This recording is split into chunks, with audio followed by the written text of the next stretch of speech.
The Wrecker and the Death Ship by William Bottrell.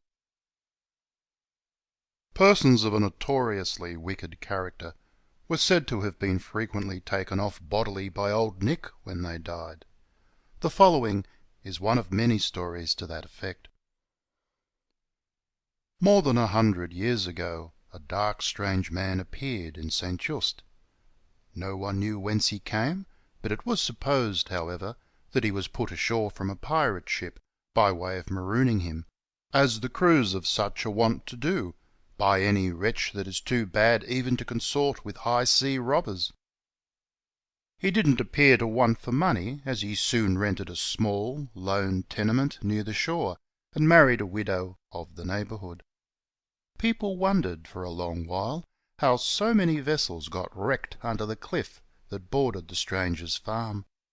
At length it was discovered that on dark winter nights, when honest folk were abed, he made it his practice to fasten a lantern to the neck of a horse which he had hobbled, by tying down its head to a foreleg.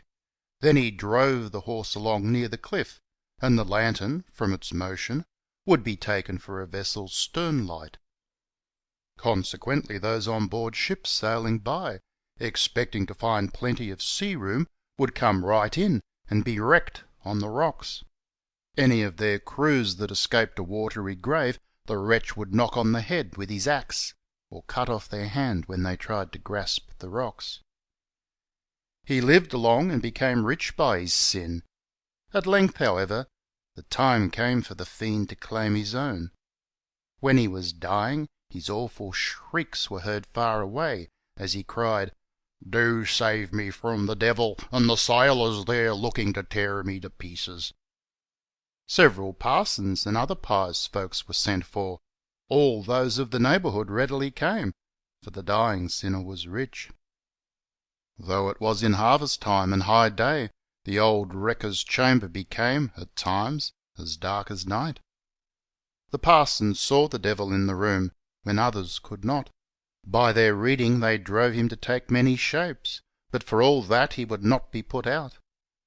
At last, when he took the form of a fly and buzzed about the dying wretch, they saw it was in vain for them to try any longer. During the time the exorcists were engaged, the chamber seemed, by the sound, to be filled with the sea splashing around the bed. Waves were heard as if surging and breaking against the house, though it was a good bit inland. While this was taking place at the dying wrecker's bedside, two men, who were about harvest work in one of his fields near the cliff, heard a hollow voice, as if coming from the sea, which said, "The hour is come, but the man is not come."